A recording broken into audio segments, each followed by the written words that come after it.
Are document databases repeating history? While many-to-many relationships and joins are routinely used in relational databases, document databases and NoSQL reopen the debate on how best to represent such relationships in a database. This debate is much older than NoSQL. In fact, it goes back to the very earliest computerized database systems. The most popular database for business data processing in the 1970s was IBM's Information Management System, originally developed for stock keeping in the Apollo space program and first commercially released in 1968. It is still in use and maintained today, running on OS/390 on IBM mainframes. The design of IMS used a fairly simple data model called the hierarchical model, which has some remarkable similarities to the JSON model used by document databases. It represents all the data as a tree of records nested within records, much like the JSON structure of Figure 2.2.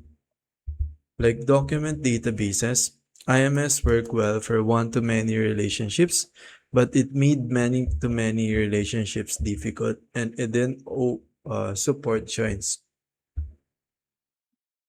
Developers had to decide whether to duplicate the normalized data or to manually resolve references from one record to another. So the normalization happens in document database, not just with hierarchical and network models.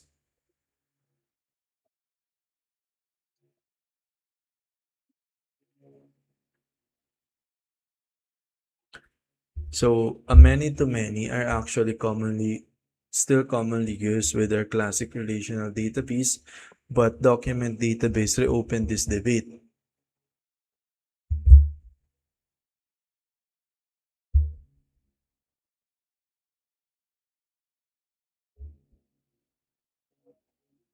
The hierarchical model actually have some similarities with the JSON model we use in the web apps today. It represented all data as a tree of records nested within records, much like the JSON structure of Figure 2.2. Like document databases, IMS work well for one-to-many relationships. So remember, document database works with one-to-many, but not with many-to-many, or things that a relational database are good for.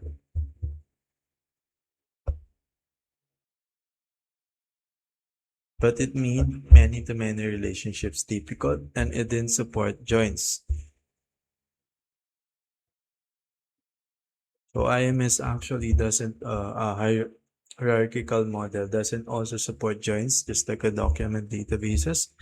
Developers had to decide whether to duplicate the normalized data or to manually resolve references from one record to another. So they have a choice to denormalize it. Remember, normalization is having that one key, changing that one key, and having all the information or variable or data associated with that variable change. In this case, you're trying to separate them or denormalize them, trying to make kind of like a microservice with that table in terms of document database or hierarchical model, or to actually reference it from one to another using, of course, you will have to stitch it using your application code, just like we do with document database model today.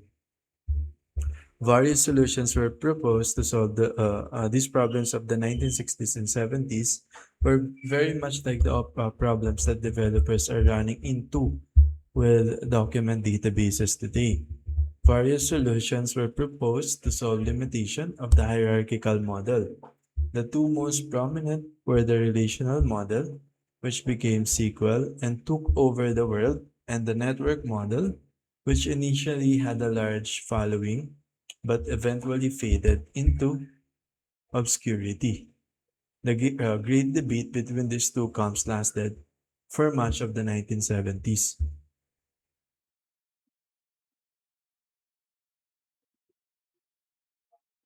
So the solution, hierarchical model, which kind of like the document database model, actually kind of came first, and then later the sequel. And then there's another solution to this hierarchical, which is the network model, which initially had a large following, but later faded into obscurity. The great debate between these two camps lasted much of the 1970s. So here's the network model. The network model was standardized by a committee called the Conference on Data Systems Languages, CODASIL, and implemented by several different database vendors. It is also known as the CODASIL model. The CODASIL model was a generalization of the hierarchical model. In the tree structure of the hierarchical model, every record has exactly one parent. In the network model, a record could have multiple parents. So it was standardized by Codasil and implemented several different database vendor before. Think about Oracle today, MongoDB. So they were implemented as a network model before. So it was actually a solution to a hierarchical model, kind of like a generalization. In the tree structure of the hierarchical model, every record has exactly one parent. In the network model, a record could have multiple parents. So instead of one, the record could have now multiple parents. So kind of like document database to SQL to now changing from one parent to multiple parents.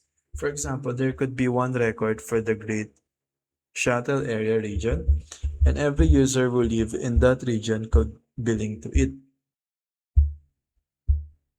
So that's the parents. So this is the record, for example, Great Shuttle Area, and you have many parents. This allowed many to one and many to many relationships to be modeled, which the document database are weak for. The link between records in the network model were not foreign keys, but more like pointers in a programming language was still being stored on disk. So the link is not a relational, it's not more like a relational where you link it via foreign keys, but more like a pointers, which is a node data structure we discussed in data structure and algorithm. The only way of accessing a record was to follow a path from a root record along this chain of links.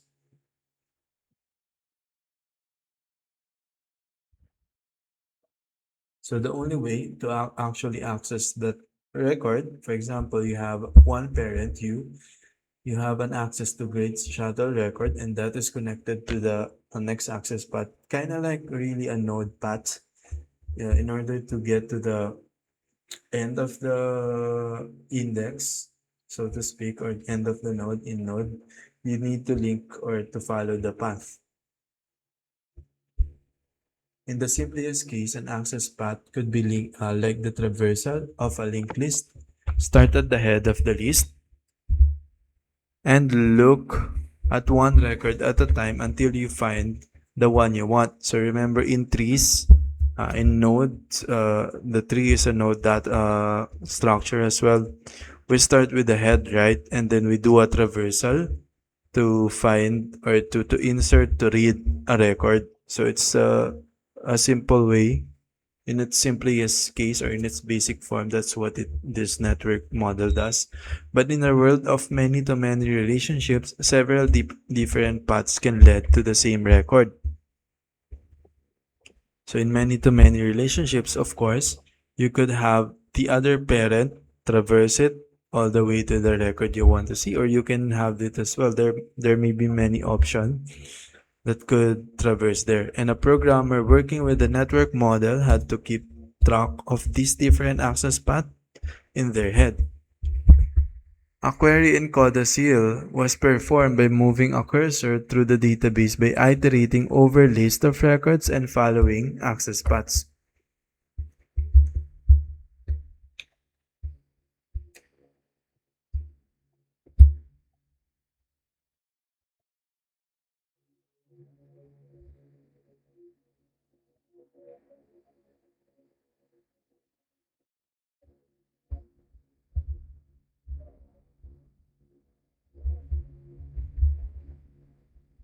So if you're the application developer, whenever you're implementing new features, you need to keep track of these access paths, this many-to-many access paths. You can think how complex to implement this.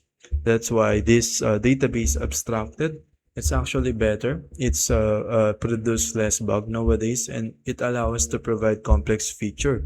So the Firestore that we've discussed in the previous video actually made it work or made us allow us to create this complex application without us needing to track all of this document like structure or a node structure, or keeping this all in your developer's memory. A query in Codacil was performed by moving a cursor through the database by iterating over a list of records and following access paths. So it's kind of like in a node. So a query in a node, you also need to traverse, right, to iterate over list of records and following the access paths. If a record had multiple parents, multiple incoming pointers from other records, the application code had to keep track of all the various relationships. Even Codacil committee members admitted that this was like navigating around an n-dimensional data space. So if you have many-to-many, this will be very complex for developer and for the user. Although many access path selection was able to make the most efficient use of the very limited hardware capabilities in the 1970s, such as tape drives, WOS6 are extremely slow. The problem was that they made the code for querying and updating the database complicated and inflexible.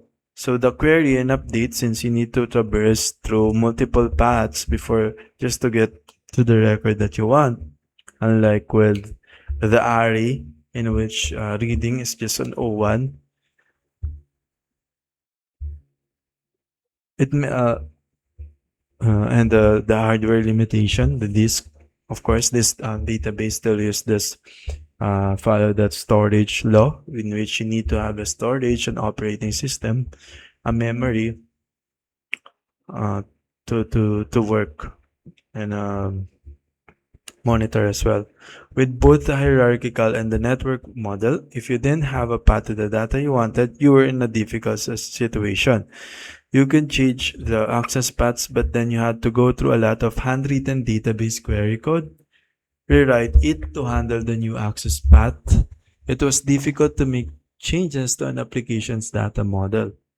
So it's hard to create new features because if you made a mistake in your data model, which you will, it's not anti-fragile.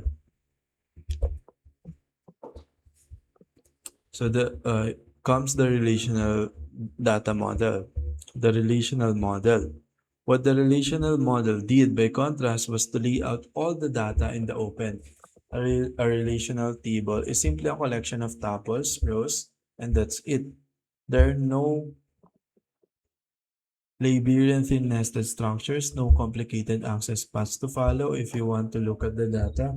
You can read any or all of the rows in a table, selecting those that match an arbitrary condition. You can read a particular row by designating some columns as a key and matching on those. You can insert a new row into any table without worrying about foreign key relationships to and from other tables.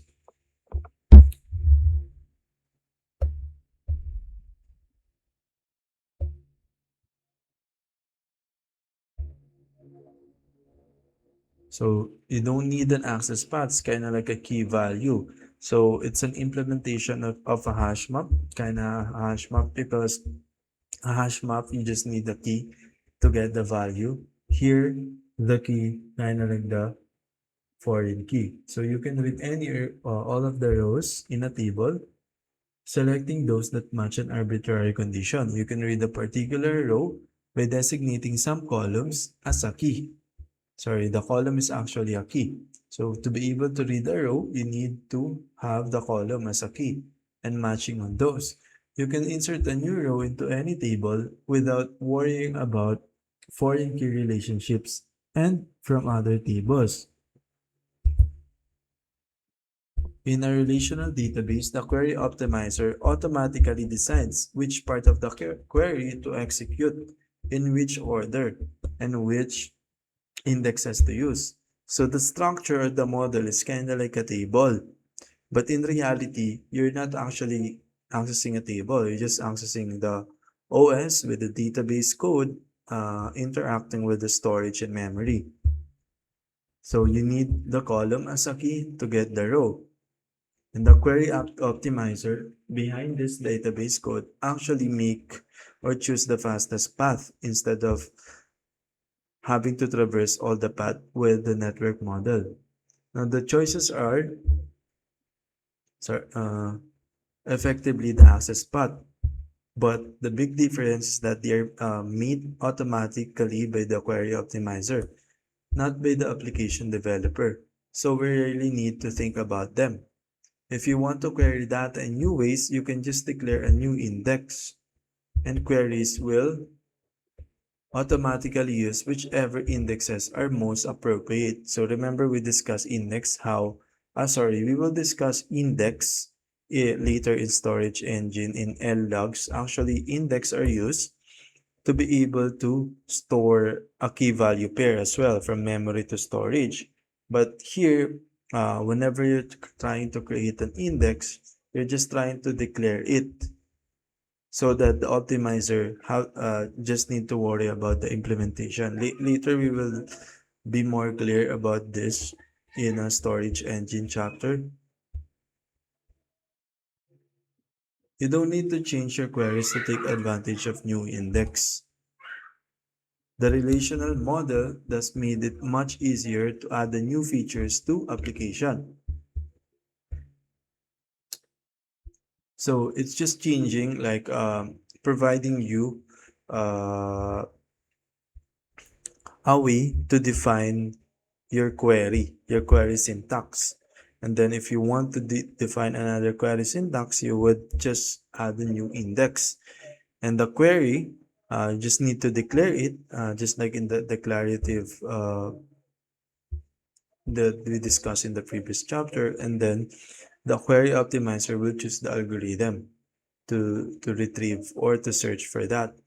So it's easier to add new features in the application. Query optimizers for relational databases are complicated beasts, and they have consumed many years of research and development effort. But a key insight of the relational model was this: you only need to build a query optimizer once, and then all applications that use database can benefit from it. If you don't have a query optimizer, it's easier to handcode the access paths for particular query than to write a general purpose optimizer. But the general purpose solution wins in the long run. Comparison to document databases. Document databases reverted back to the hierarchical model in one aspect. So remember, it's just one aspect. Storing nested records, one-to-many relationships like positions, education, and contact info in Figure 2.1. So these are the two characteristics that document database and hierarchical model are good at, within their parent record rather than in a separate table. Figure 2.1 representing a LinkedIn profile using a relational schema, photo of Bill Gates. So, however, when it comes to representing many-to-one and many-to-many relationships, relational and document databases are not fundamentally different.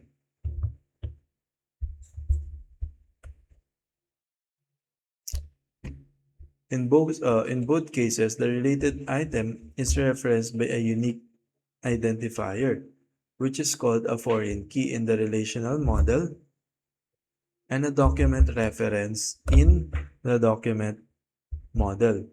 So when it comes to many-to-many and many-to-one relationship, they fundamentally have the same pattern in which they don't traverse an access path, which leads to node structure or node data structure. Instead, they use the same key value or hash map function or hash map data structure. We discussed this in the previous video. So for relational database, they use foreign key to reference a related item. And in document model, they use document reference. That identifier is resolved at read time by using a join or follow-up queries. To date, document databases have not followed the path of CODASIL or the network model. Relational versus document databases today. There are many differences to consider when comparing relational database to document database, including their fault tolerance properties, see Chapter 5, and handling of concurrency, see Chapter 7. So fault tolerance, one of their differentiating characteristics. Document database, because of their independent model today, they are more fault tolerant. Unlike with relational database, one wrong index or one wrong index could ruin all the data in the database. And the handling of concurrency, which we will discuss in the later video. Basically, it's how they interact with the OS and how they handle writes and reads. In this chapter, we will concentrate on only the differences in the data model. The main arguments in favor of the document data model are schema flexibility, better performance due to locality. So that's related with the fault tolerance as well, and that for some applications, it is closer to the data structure used by the applications, because most or a lot of use cases of application of software today are actually have a similarity with document database model. The relational model counters by providing better support for joins and many-to-one and many-to-many relationships. So again, the many-to-one and many-to-many is where the relational database shine.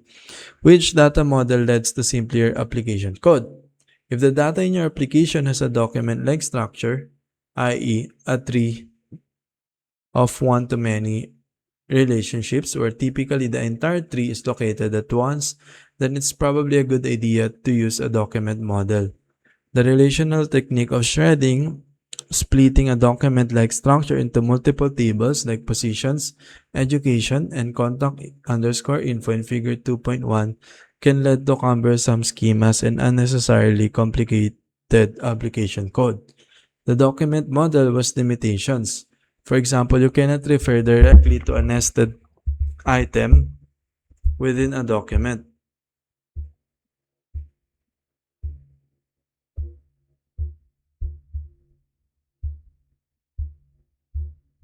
So it's more clean because you can shred and split in a relational database like position education that could lead to a cumbersome schema and unnecessarily for one-to-many relationships where you have a tree, so you need a nested records. Using a relational technique of shredding and splitting a document would provide unnecessary complexity. Though it may be clean, it provides the necessary complexity and unmaintainable and inflexible code.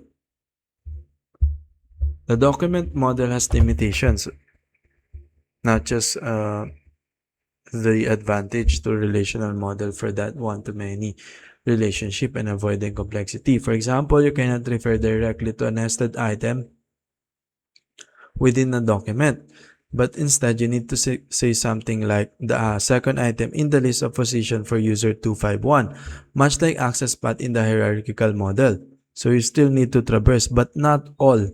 And also not all, and it's not confusing because it's organized better than a network or hierarchical model. However, as long as documents are not too deeply nested, that is not usually a problem. The poor support for joins in document database may or may not be a problem, depending on the application. For example, many-to-many relationship may never be needed in analytics application that uses a document database to record which events occurred at which time. However, if your application does use many-to-many relationships, the document model becomes less appealing. It's possible to reduce the need for joins by denormalizing, but then the application code needs to do additional work to keep the denormalized data consistent. Joins can be emulated in application code by making multiple requests to the database, but that also moves complexity into the application and is usually slower than a join performed by specialized code inside the database.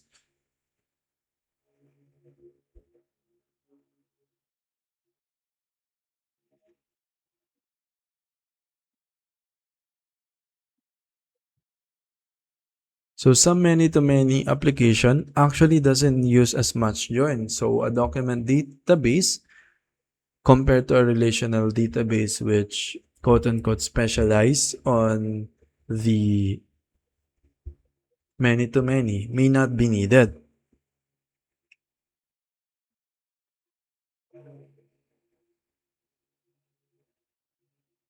So if it's not analytics or it's the actual application that use many-to-many, the document model may be less appealing. So some application really just better fit in this, such as um, document database for like a database where fraud analysts usually retrieve their most recent transaction. It's possible to reduce the need for joins by denormalizing, but the application code needs to do additional work to keep the denormalized data consistent. So you can denormalize data and still use document database, but the application code is what needs to work to denormalize that data consistency. So you also transfer the effort from database to the developer. Joins can be emulated in application code by making multiple requests to the database. So a joins, we do that by emulating the joins using application code by sending multiple requests, but then you send multiple requests, but that also moves complexity into the application code and is usually slower than a join performed by specialized code inside the database. So it's slower, so you might as well use a relational database for that. It's not possible to say in general in which data model leads to simpler application code. It depends on the kinds of relationships that exist between data. For highly interconnected,